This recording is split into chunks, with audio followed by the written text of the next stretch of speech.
name is Rachel Moore, and I am a licensed marriage and family therapist in San Diego, California. I am doing a little series here on just what therapy is and all the different things about it, all the questions people might have, like what actually goes on in the session anyway. And today I was inspired by a friend who had some questions to ask about this. And so today I want to answer the next question in the series, which is, what is theoretical orientation? Well, how much time do we have? I mean, we got a whole book we could check out on this if you want. That sounds a little boring though, so maybe we won't do that. I think that when it comes to therapy, the most important thing to think about, if you have that question, like what is theory? What does that mean? Essentially, it just means simply what the therapist believes, how the therapist believes change happens. Does change happen by changing your thoughts? Does change happen by changing your emotions or your body sensations? Like, how does change happen? For me, for example, I'm an EMDR therapist, and that's eye movement desensitization and reprocessing, which, like I said, we'll talk about that some other time too, probably. So I believe change happens a certain way. I think that traumatic memories that stick with us and stay in our body and stay in our minds and our hearts and our souls, I think that by processing those in different ways through using EMDR and other techniques, we can actually let those memories go into long-term storage, not bother us anymore, and it will bring down the symptoms of maybe anxiety, depression, whatever's going on in the present.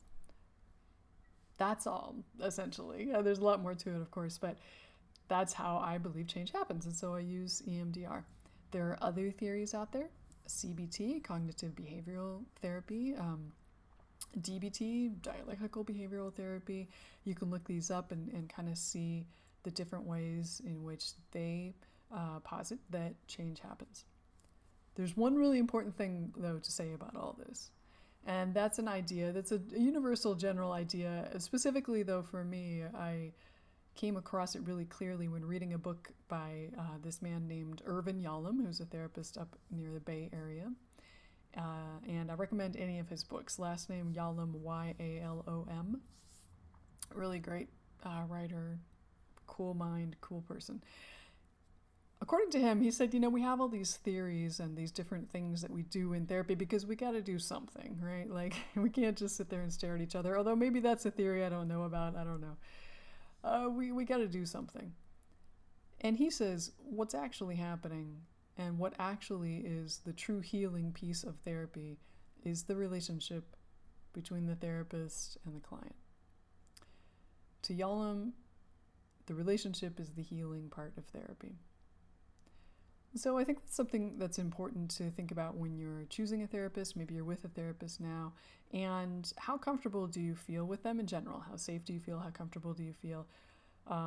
Does it feel like you could bring up maybe some issue you might be having with that therapist? It could be anything, maybe something they said you didn't understand or you want to get clarity on something. Do you feel comfortable bringing that up and saying anything that comes to mind, and that, the therapist will be able to hold that and understand it and work with you? The relationship is the most healing part. And I tend to agree with that too. Even, though I love my EMDR, I always keep that in the back of my mind, that in reality, I need to attend to the relationship and make sure that that's solid and okay.